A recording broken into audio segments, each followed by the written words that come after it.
Bonjour et bienvenue sur cette petite vidéo sur laquelle nous allons voir le vocabulaire sur les ensembles. Donc c'est plutôt une vidéo pour donner les notions de base, des notions très importantes d'inclusion, d'intersection, de réunion, de complémentarité ainsi que de disjonction par rapport à la théorie des ensembles, voilà, de manière très, on va dire, très succincte, très concise. Donc on va commencer avec ce qu'on appelle l'inclusion. L'inclusion c'est quoi? C'est que je vais avoir deux ensembles. Alors le premier, ça va être, on va noter A, l'ensemble A en vert, tout à fait. Donc là, c'est l'ensemble A qui est ici, qui est défini par tout ce qui est dedans, là. Et je vais avoir en violet, oui, en violet, ça va être bien, l'ensemble B qui est là. Donc ça veut dire quoi? Ça veut dire qu'ici, que tout élément qui va être dans A est aussi un élément de B. Alors, ces patates là que j'ai fait ces petits cercles, dedans il y a des petites choses qui se baladent, qui sont tout simplement des éléments. On peut noter généralement par des petites croix, voilà. Donc là j'ai des petits éléments qui se baladent, tac tac tac, et je m'aperçois que si ils sont entourés de vert, ils sont à la fois automatiquement entourés de violet. L'inverse n'est pas vrai. Si vous regardez les 4 éléments que je viens de placer ici, ils sont entourés de violet, mais ils ne seront pas entourés de vert. Voilà. Donc en fin de compte, ici vous avez un principe d'inclusion. D'inclusion, c'est-à-dire que A, l'ensemble A, est inclus dans l'ensemble B. Donc on dit aussi que c'est une partie de l'ensemble B. Et donc la notation de ça, c'est qu'on dit que A est inclus, c'est un U couché, dans B. Donc tout élément de A est aussi élément de B. Ben, automatiquement, si ils sont éléments de A, ils seront de fait éléments de B.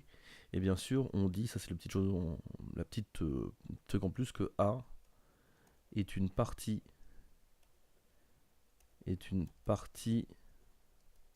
de B. On dit qu'aussi que A est un sous-ensemble de B. Donc est un sous-ensemble de B.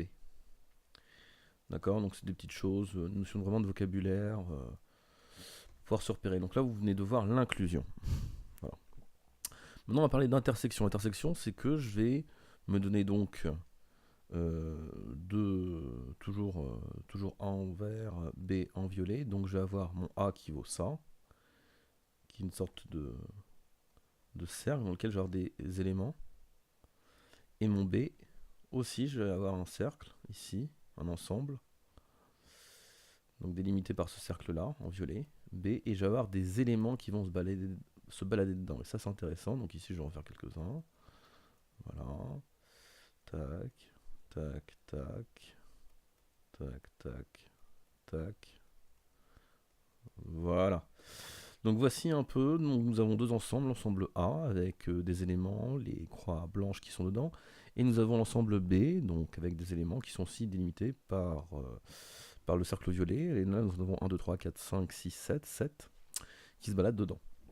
L'intersection c'est quoi? L'intersection c'est tout élément appartenant à A et à B, c'est-à-dire que c'est un et, ça c'est important en maths, c'est ce qu'on appelle le et ici, que j'ai encadré en rouge, c'est-à-dire qu'il doit être à la fois présent dans l'ensemble A et dans l'ensemble B. Et ici, quels sont les deux éléments qu'on peut trouver à la fois dans le cercle vert et dans le cercle violet? Et ben, c'est cette chose-là que j'ai repassé en rouge. Ça, c'est ce qu'on appelle, l'intersection. Tac. Et donc, hop, une petite flèche. Ça, c'est ce qu'on appelle A inter B. Alors ça se dit comme ça, A inter B. Donc voilà, donc là c'est ce qu'on appelle l'intersection de A et B. Ça me donne un autre ensemble qui est ici, qui a deux frontières. La première est violette, elle est de ce côté-là, du côté gauche aux deux croix ici.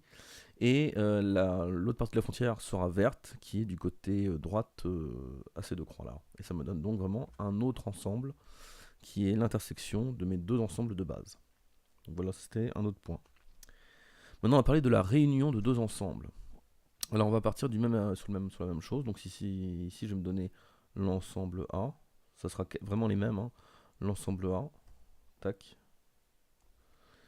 Ici, ça va être l'ensemble B. Et dedans, bien sûr, j'ai plusieurs éléments qui se baladent. Donc, j'essaie de les placer à peu près pareil. Tac. Hop.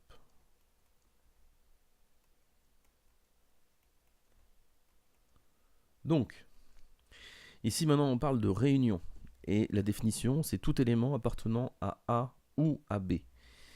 Et là, on arrive sur un autre mot important en maths, c'est le fameux ou logique, c'est-à-dire qu'il sera soit dans A, soit dans B, soit à la fois dans A et B. C'est-à-dire que j'ai toutes les possibilités, et ça revient à faire vraiment la jonction entre les deux, c'est-à-dire quand je fais la réunion de deux ensembles, je prends la totalité des éléments se trouvant dans tous les ensembles que je suis en train de regarder. Ici, donc, moi et mon B, ce que j'ai noté ici en rouge, la nouvelle frontière, ça va être ce qu'on appelle l'union aussi, la réunion, donc l'union A, union B, AUB. Donc c'est la façon de l'écrire, la réunion de deux ensembles, c'est A, union B. D'accord. Donc là, on prend tous les éléments, qu'ils soient dans A, dans B ou dans les deux à la fois, on prend tout. Voilà. Maintenant, on va commencer sur le complémentaire. Alors, le complémentaire, c'est quelque chose de très particulier.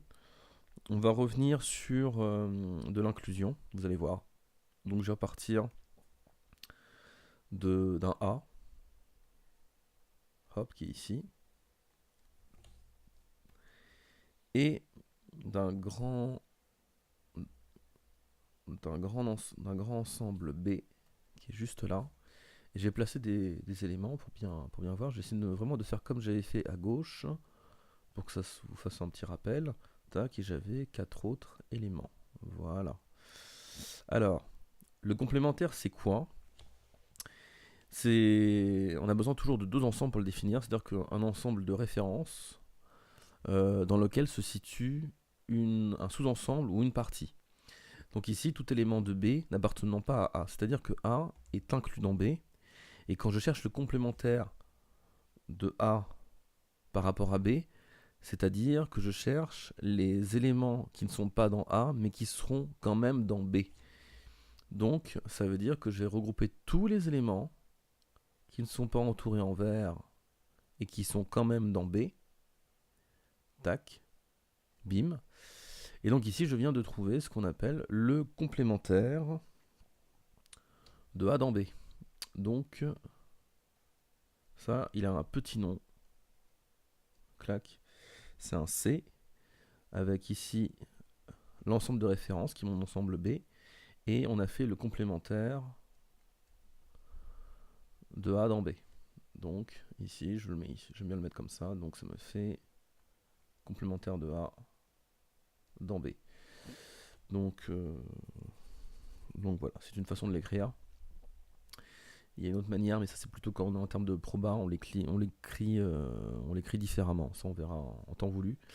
Là en termes d'ensemble, voilà comment ça s'écrit. Donc ici, j'ai vraiment, si je rajoute mes éléments de A et du complémentaire de A, bah, j'obtiens tout l'ensemble B.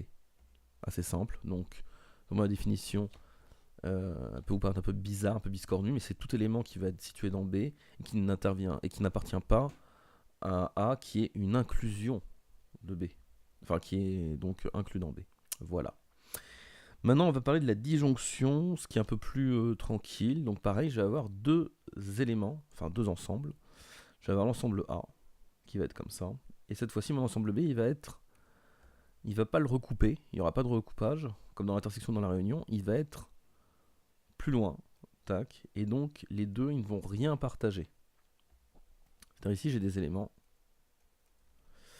tac, tac, tac.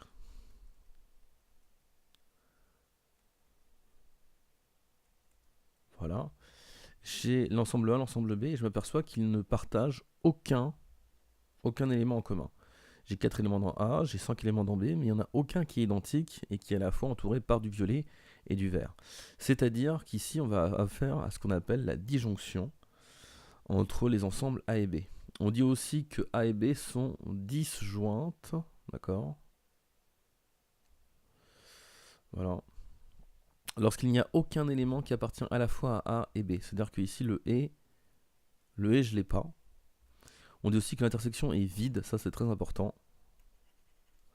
entre les deux ensembles. Donc comment on pose la chose? On dit que l'intersection donc est vide, c'est-à-dire que A inter B, je pars toujours l'intersection, est vide. Et comment ça se note? Ça c'est aussi très important, c'est un 0 barré. C'est vide, il n'y a rien, voilà. Donc ça c'est un truc à savoir, c'est que le 0 barré, c'est l'ensemble nul que vous avez déjà dû voir popper quand on avait bossé. Donc ici je le mets en termes d'ensemble, donc ici c'est l'ensemble vide. Voilà. Donc il n'y a aucun élément qui est à la fois dans A et dans B. Et donc c'est ce qu'on appelle une disjonction entre les ensembles A et B. Voilà, j'espère que vous avez bien suivi ce petit cours de vocabulaire, c'est histoire de placer quelques idées, quelques concepts sur les ensembles. Ça reste quand même très concis, très sommaire, mais c'est vraiment juste pour avoir un petit panorama de base avant de faire des choses plus intéressantes dessus.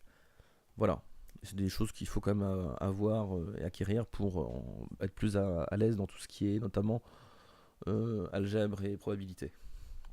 Voilà, merci d'avoir suivi cette petite vidéo et bon courage.